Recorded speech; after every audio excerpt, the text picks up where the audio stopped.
Praise the Lord. प्रभु के नाम की स्तुति हो। आज हम पढ़ेंगे दूसरा राजा 21वां अध्याय। जब मनसे राज्य करने लगा तब वह 12 वर्ष का था और यरूशलेम में 55 वर्ष तक राज्य करता रहा और उसकी माता का नाम हेप्सीबा था। उसने उन जातियों के घिनौने कामों के अनुसार जिनको यहोवा ने इस्राएलियों के सामने देश से निकाल दिया था वह किया, जो यहोवा की दृष्टि में बुरा था। उसने उन ऊंचे स्थानों को जिनको उसके पिता हिजकिय्याह ने नाश किया था फिर बनाया और इज़राइल के राजा अहाब की नाई बाल के लिए वेदिया और एक अशेरा बनवाई और आकाश के कुल गण को दंडवत और उनकी उपासना करता रहा। और उसने यहोवा के उस भवन में वेदियां बनाई जिसके विषय यहोवा ने कहा था कि यरूशलेम में मैं अपना नाम रखूँगा। वरन यहोवा के भवन के दोनों आंगनों में भी उसने आकाश के कुल गण के लिए वेदियां बनाई। फिर उसने अपने बेटे को आग में होम करके चढ़ाया और शुभाशुभ मुहूर्तों को मानता और टोना करता और ओझों और भूत सिद्धि वालों से व्यवहार करता था। वरन उसने ऐसे बहुत से काम किए जो यहोवा की दृष्टि में बुरे हैं और जिनसे वह क्रोधित होता है। और अशेरा भी की जो मूरत उसने खुदवाई उसको उसने उन भवन में स्थापित किया जिसके विषय यहोवा ने दाऊद और उसके पुत्र सुलेमान से कहा था कि इस भवन में और यरूशलेम में जिनको मैंने इज़राइल के सब गोत्रों में से चुन लिया है मैं सदैव अपना नाम रखूँगा। और यदि वे मेरी सब आज्ञाओं के और मेरे दास मूसा की दी हुई पूरी व्यवस्था के अनुसार करने की चौकसी करे तो मैं ऐसा न करूँगा कि जो देश मैंने इज़राइल के पुरखाओं को दिया था उससे वे फिर निकलकर मारे मारे फिरे। परंतु उन्होंने न माना, वरन मनसे ने उनको यहाँ तक भटका दिया कि उन्होंने उन जातियों से भी बढ़कर बुराई की जिन्हें यहोवा ने इज़राइलियों के सामने से विनाश किया था।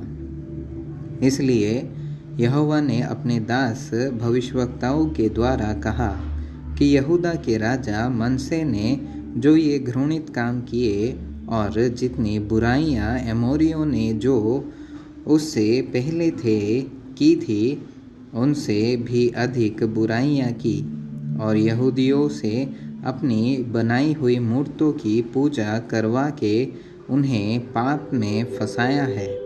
इस कारण इज़राइल का परमेश्वर यहोवा यूँ कहता है कि सुनो, मैं यरूशलेम और यहूदा पर ऐसी विपत्ति डालना चाहता हूँ कि जो कोई उसका समाचार सुनेगा वह बड़े सन्नाटे में आ जाएगा।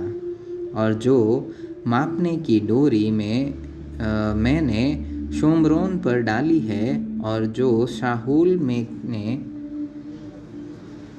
अहाब के घराने पर लटकाया है वही यरूशलेम पर डालूँगा। और मैं यरूशलेम को ऐसा पोंछूंगा जैसे कोई थाली को पोंछता है और उसे पोंछकर उलट देता है। और मैं अपने निज भाग के बचे हुओं को त्याग कर शत्रुओं के हाथ कर दूंगा और वे अपने सब शत्रुओं के लिए लूट और धन बन जाएंगे। इसका कारण यह है कि जब से उनके पुरखा मिस्र से निकले तब से आज के दिन तक वे वह काम करके जो मेरी दृष्टि में बुरा है मुझे रिश्त दिलाते आ रहे हैं। मनसे ने तो न केवल वह काम करा के यहूदियों से पाप कराया जो यहोवा की दृष्टि में बुरा है, वरन निर्दोषों का खून बहुत बहाया, यहाँ तक कि उसने यरूशलेम को एक सिरे से दूसरे सिरे तक खून से भर दिया। मनसे के और सब काम जो उसने किए और जो पाप उसने किए, वह सब क्या यहूदा के राजाओं के इतिहास की पुस्तक में नहीं लिखा है? निदान मनसे अपने पुरखाओं के संग सो गया और उसे उसके भवन की बारी में, जो उज्जर की बारी कहलाती थी, मिट्टी दी गई और उसका पुत्र आमोन उसके स्थान पर राजा हुआ। जब आमोन राज्य करने लगा तब वह 22 वर्ष का था और यरूशलेम में 2 वर्ष तक राज्य करता रहा। और उसकी माता का नाम मसुल्लेमेत था, जो योतबावासी हारूस के बेटी थी। और उसने अपने पिता मनसे की नाई वह किया जो यहोवा की दृष्टि में बुरा है, और वह अपने पिता के समान पूरी चाल चला और जिन मूर्तों की उपासना उसका पिता करता था, उनकी वह भी उपासना करता और उन्हें दंडवत करता था।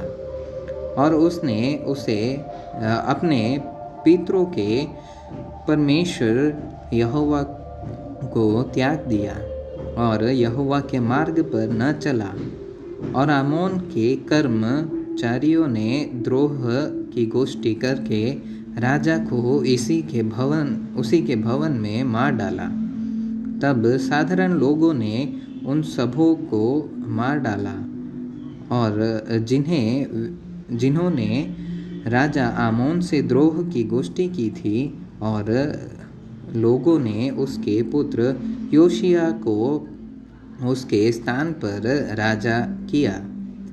आमोन के और काम जो उसने किए, वह क्या यहूदा के राजाओं के इतिहास की पुस्तक में नहीं लिखे हैं? उसे भी उज्जर की बारी में उसकी निज कब्र में मिट्टी दी गई और उसका पुत्र योशिया उसके स्थान पर राज्य करने लगा।